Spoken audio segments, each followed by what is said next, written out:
Om, Recording in progress.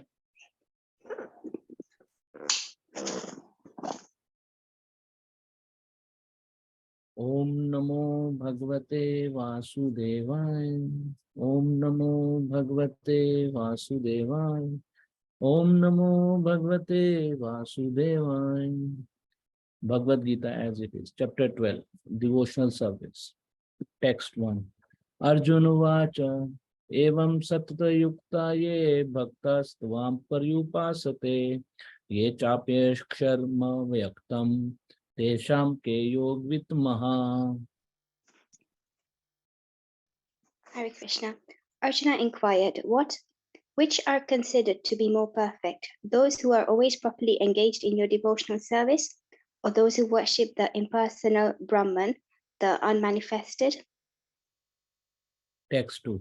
Shri Bhagavan Uvacha Maya Veshya Mano Ye Mam Nitya Yukta Upasate Shraddhaya Paryopetaste.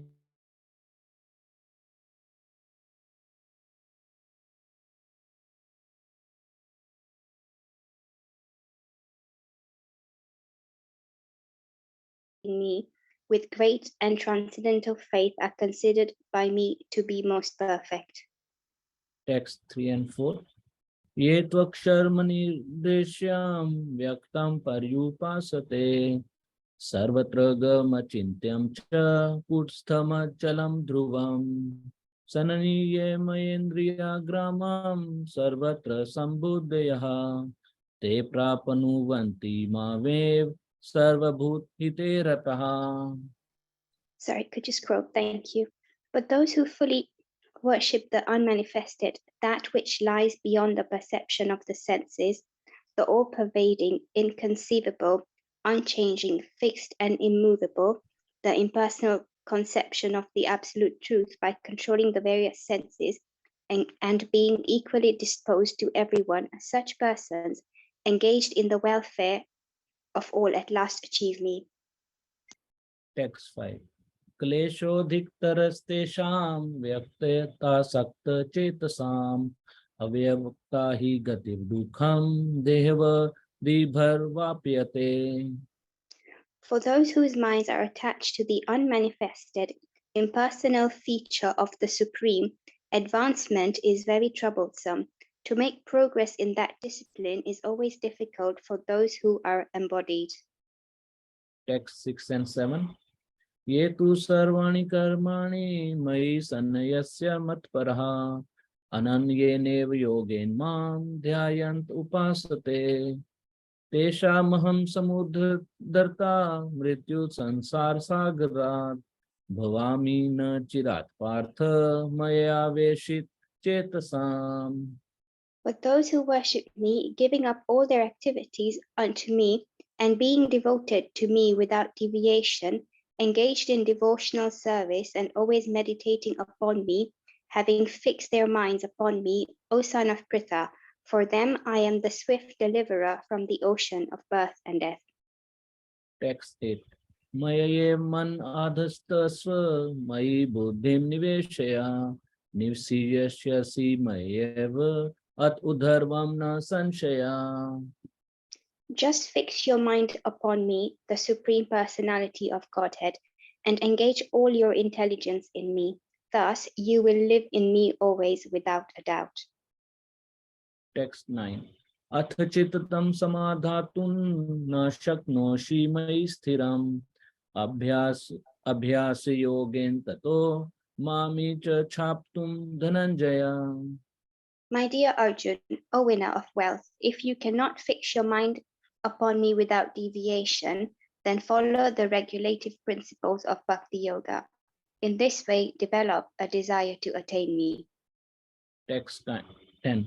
Abhyase payasamarthosi matkaram paramo bhav madarthamapi karmani kurvansi siddhim vapasyasi. If you cannot practice the regulations of Bhakti Yoga, then just try to work for me, because by working for me, you will come to the perfect stage. Text 11.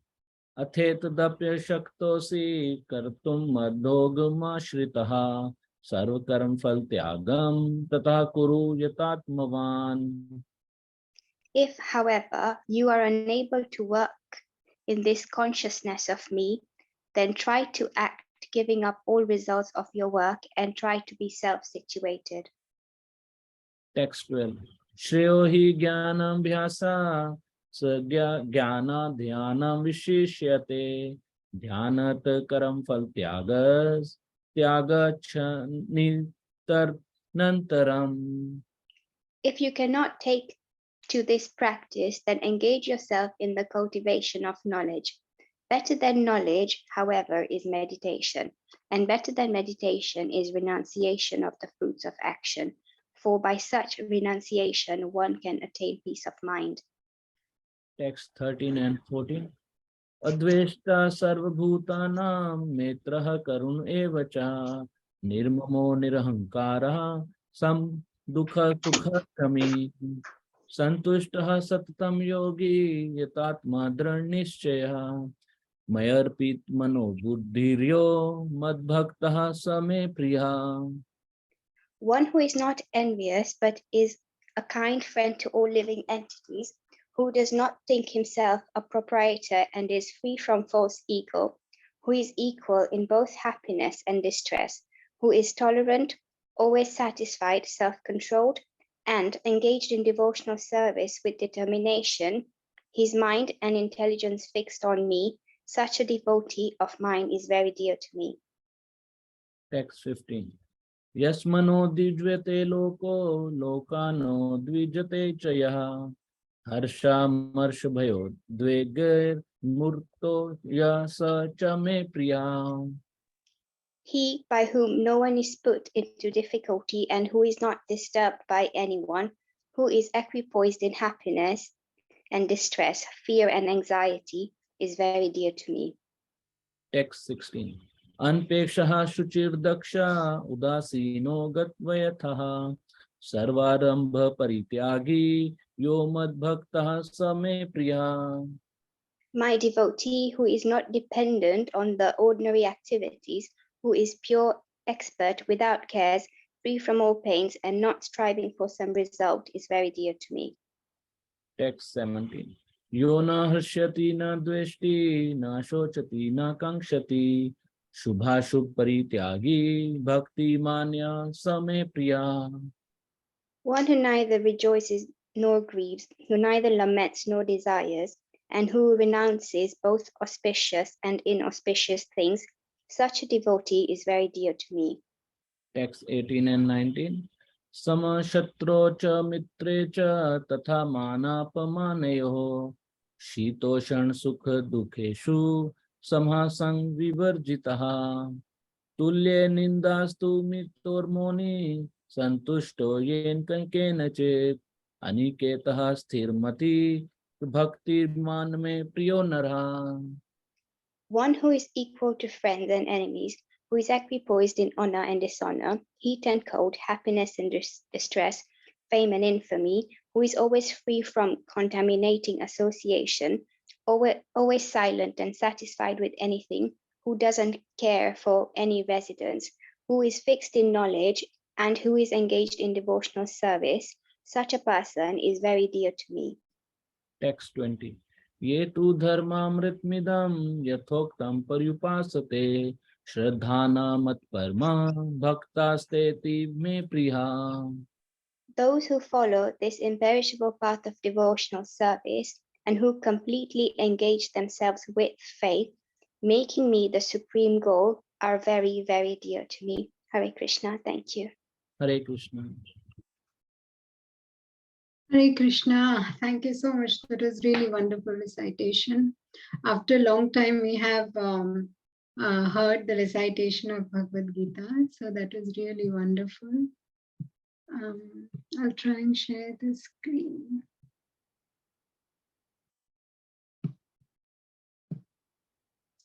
Okay, so can you see the slides on the screen? The Bhagavad Gita. Yes, Mataji. Okay, excellent. Okay, welcome dear devotees to chat chapter a day, Srimad Bhagavad Gita as it is, chapter 12. We'll start today devotional service, and for the next 24 days, we will be discussing Bhagavad Gita on very auspicious occasion of Gita Jayanti just coming up. And it is also a winter book marathon distribution month for the pleasure of Srila Prabhupada. So I seek your blessings so we can start this wonderful, beautiful devotional service chapter today. And my humble obeisances to all of you. And we will recite the Mangalacharan prayers first. Om Namo Bhagavate Vasudevaya. Om Namo Bhagavate Vasudevaya. Om Namo Bhagavate Vasudevaya. Om Agnanatimirandhasya Gnananjana Chakshurun Militam Yena Tasmai Shri Guruve Namaha Shri Chaitanya Manobishtam Sthapitam Yena Bhutale Swayam Rupah Kadamhayam Dadati Swapadantikam Vandeham Shri Guru Shri Yuta Padakamalam Shri Gurun Vaishnavanscha Shri Rupam Sagrajatam Sahagana Raghunathanvitam tam sajivam Sadvaitam Savadutam Parijana Sahitam Krishna Chaitanya Devam Shri Radha Krishna Padan Sahagana Lalita Shri Vishakhanvitam Scha He Krishna Karuna Sindho Dinabandho Jagatpate Gopesha Gopika Kanta Radha Kanta Namostute तप्त कांचन गौरांगी राधे वृंदावनेश्वरी वृषभानुसुते देवी प्रणमामि हरिप्रिये वाञ्छाकल्पतरुभ्यश्च कृपा सिन्धुभ्य एव च पतितानां पावनेभ्यो वैष्णवेभ्यो नमो नमः जय श्री कृष्ण चैतन्य प्रभु नित्यानंद श्री अद्वैत गदाधर श्रीवासादि गौर भक्त वृंद हरे कृष्णा कृष्ण कृष्ण हरे हरे हरे राम राम राम हरे हरे नमो विष्णुपदाय कृष्णपृष्ठाय भूतले श्रीमते भक्तिवेदांत स्वामिनीति नामिने नमस्ते सारस्वते देवे गौरवाणी प्रचारिणे निर्विशेष शून्यवादी पाश्चात्य देशतारिणे मुखं करोति वाचालं पंगुं लंघयते गिरिं यत्कृपातमहं वन्दे श्रीगुरु दीनतारिणं परमानन्दमाधवं Krishna Chaitanya ईश्वरम्.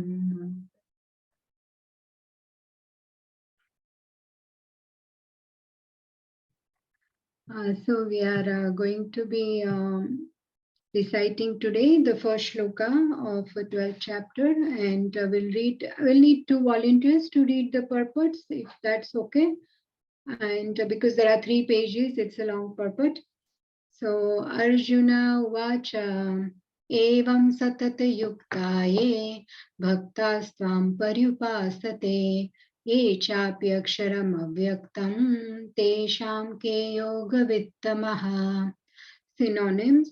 Arjuna Uvacha. Arjuna said, Evam, thus, Satata, always, Yukta, engaged, Ye, those who, Bhakta, devotees, Tvam, you, Paryupasate, properly worship, Ye, those who, Cha, also, Api, again, Aksharam, beyond the senses, Avyaktam, the unmanifested, Tesham, of them, Ke, who, Yoga Vittamaha, the most perfect in knowledge of yoga. Translation and purport by Srila Prabhupada. Srila Prabhupada ki jai. Arjuna inquired, which are considered to be more perfect? Those who are always properly engaged in your devotional service, or those who worship the impersonal Brahman, the unmanifested? I'll read this, and for next 2 pages, you can think who wants to, then you can always unmute, and so that gives you some time to. Krishna has now explained about the personal, the impersonal, and the universal, and has described all kinds of devotees and yogis. Generally, the transcendentalists can be divided into two classes. One is the impersonalist and the other is the personalist. The personalist devotee engages himself with all energy in the service of the Supreme Lord. The impersonalist who engages himself not directly in the service of Krishna, but in meditation on the impersonal Brahman, the unmanifested. We find in this chapter that of the different processes for realization of the absolute truth, bhakti yoga, devotional service is the highest.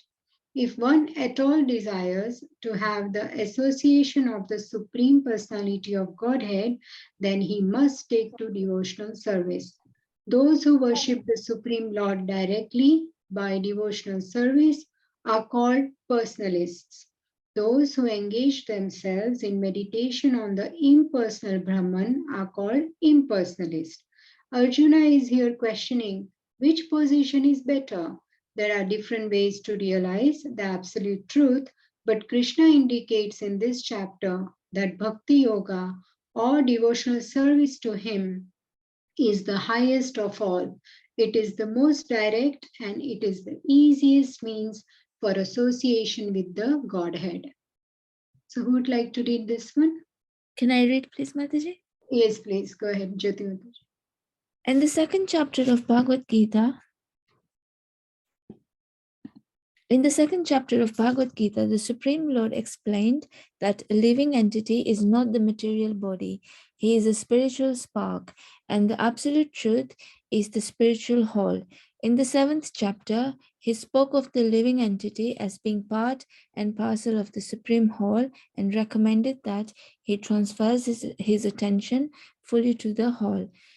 Again, in the eighth chapter, it was said that anyone who thinks of Krishna at the time of quitting this body is at once transferred to the spiritual sky, to the abode of Krishna. And at the end of the sixth chapter, the Lord clearly said that of all yogis, one who always thinks of Krishna within himself is considered the most perfect. So in practically every chapter, the conclusion has been that one should be attached to the personal form of Krishna, for that is the highest spiritual realization. Nevertheless, there are those who are not attached to the personal form of Krishna. They are so firmly detached that even in preparation of commentaries of Bhagavad Gita, they want to distract other people from Krishna and transfer all devotion to the impersonal Brahma Jyotir. They prefer to meditate on the impersonal form of the absolute truth, which is beyond the reach of the senses and is not manifest. Thank you so much, Jyoti Mataji. And who likes to read this last paragraph? I can do it. Yes. Yeah. And so, factually, there are two classes of transcendentalists. Now, Arjuna is trying to settle the question of which process is easier and which of the classes is most perfect. In other words, he's clarifying his own position because he's attached to the personal form of Krishna. He's not attached to the impersonal Brahman. He wants to know whether his position is secure. The impersonal manifestation, either in this material world or in the spiritual world of the Supreme Lord, is a problem for meditation. Actually, one cannot perfectly conceive of the impersonal feature of the absolute truth. Therefore, Arjuna wants to say, what is the use of such a waste of time?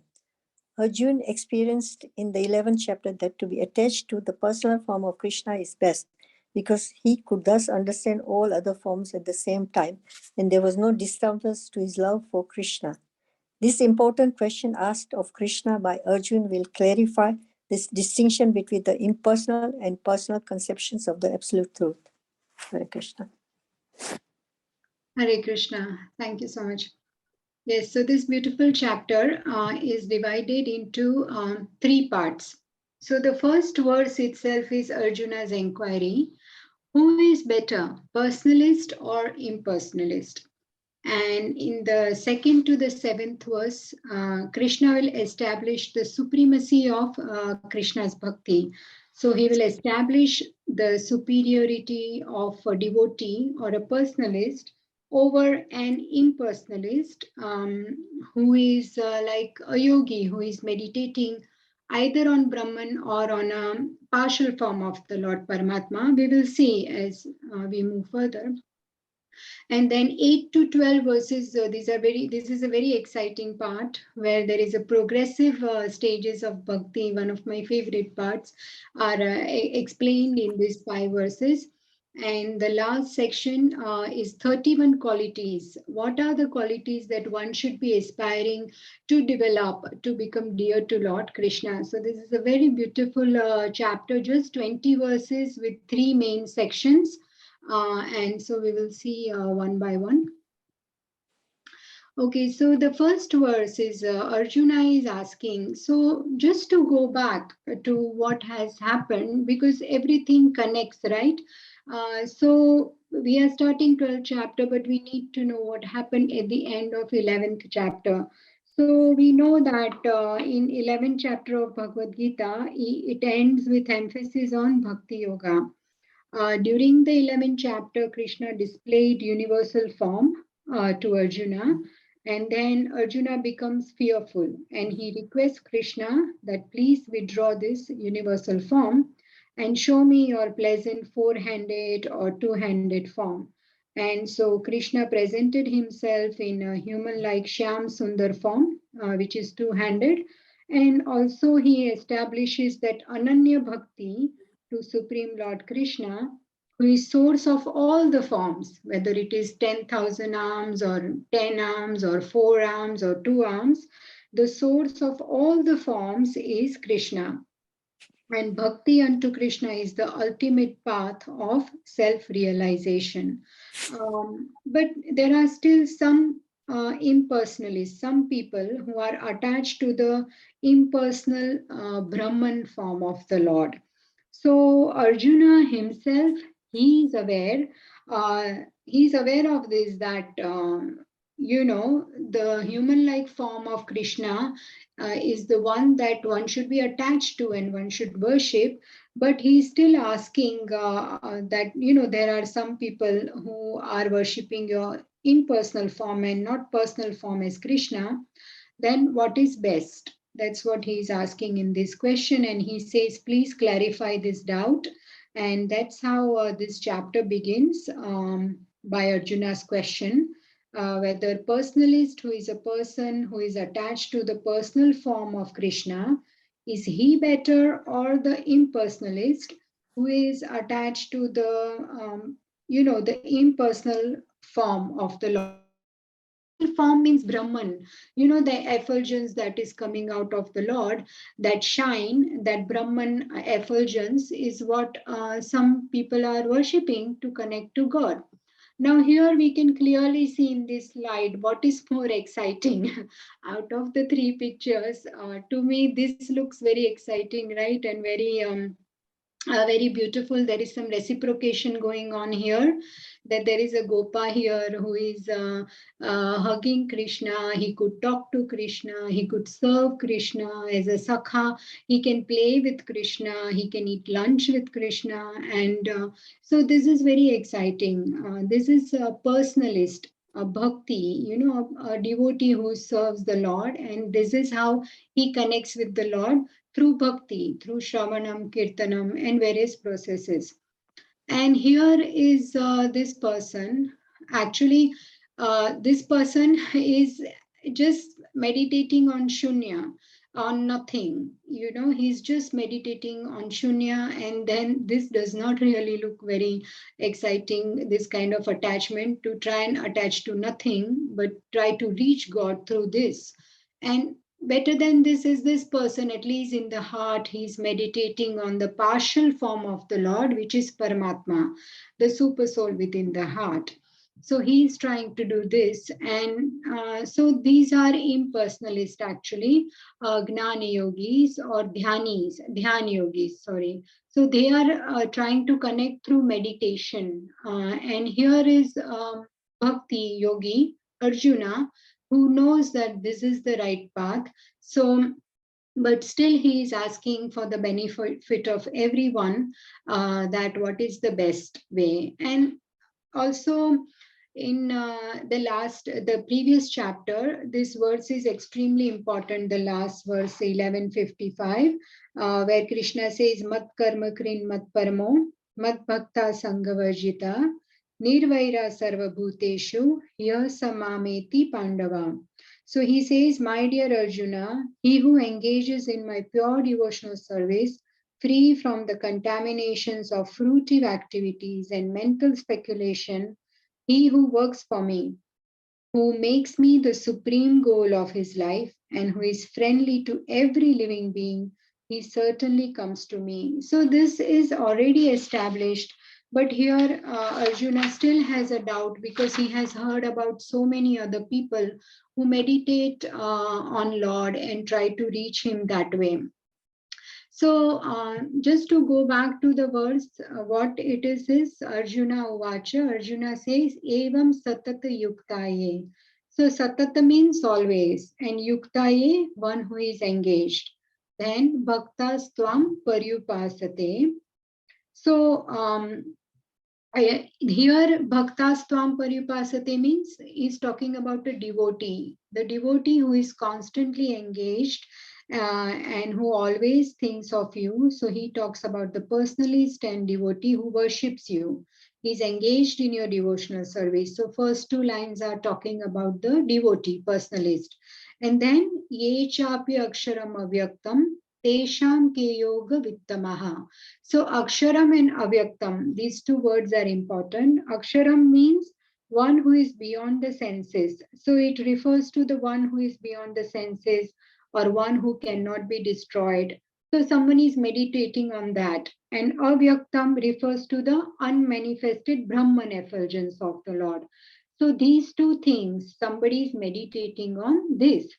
So tesham ke yoga vittamaha. Please, can you tell me out of these two, one who is attached to your personal form or one who is attached to your impersonal form? Out of these two practitioners, who is the best? Yoga Vittamaha, that's what he is asking. So we know yoga. Yoga means what? Yoga, the real meaning is to connect with the Supreme Lord. And we know, we already studied in Bhagavad Gita various ways to connect with Supreme Lord. So say if one connects with Supreme Lord through prescribed duties, then he is a karma yogi, and the process he has taken is karma yoga. If one connects with Supreme Lord through knowledge and philosophical analysis, then he is called Gnana Yogi, or the process he has taken is Gnana Yoga, to connect with the Lord, right? Yoga. And then one who meditates on partial representation as Paramatma, he is Ashtanga Yogi, or he is doing the process of Dhyana Yoga. But if one is connecting with the Supreme Lord through various services with love of Shravanam, Kirtanam, Vishnu Smaranam, Pada Sevanam, deity worship, then that person is called a Bhakti Yogi, and what process he has taken is Bhakti Yoga. And in Bhagavad Gita, it is very well established that this is the best path to reach Krishna, and that is the best goal and path of a devotee. That is the best way. So that's basically the words that evam satata yuktaye bhaktastvам paryupasati. A devotee is always engaged in worshipping you, but then there are other people who are aksharam and avyaktam worshippers. They are worshipping the one who is without senses, who can never be destroyed. They are worshipping one whose effulgence is spread all over. So out of these two, who is the best? So that's basically the verse 1, what we are discussing today. And there was a beautiful shloka from ninth canto. There is always this thing that when we are discussing Bhagavatam, we go back to Bhagavad Gita, and when we are discussing Gita, we go to the Bhagavatam. So for a Bhakti Yogi, this is a very beautiful verse. So I thought I have not recited this before. Just before the class, I just put it on the slides. I'll try and just read the translation, and then we will move on, because till 8:30 we are going to discuss the verse, and 8:30 to 8:40 we are going to read our family business book about book distribution, and then last 5 minutes will be any announcements regarding the book distribution. So this verse, Yasyananam Makarakundala Charukarna Vrajat Kapola Subhagam Savilasahasam Nityotsavam Natatrupur Drishabhi Pibantyo Naryo Narascha Mudita Kapita Nimesha. So translation, Krishna's face is decorated with ornaments such as earrings resembling sharks. His ears are beautiful, his cheeks brilliant, and his smiling attractive to everyone. Whoever sees Lord Krishna sees a festival. His face and body are fully satisfying for everyone to see. But the devotees are angry at the creator of the disturbance caused by the momentary blinking of their eyes.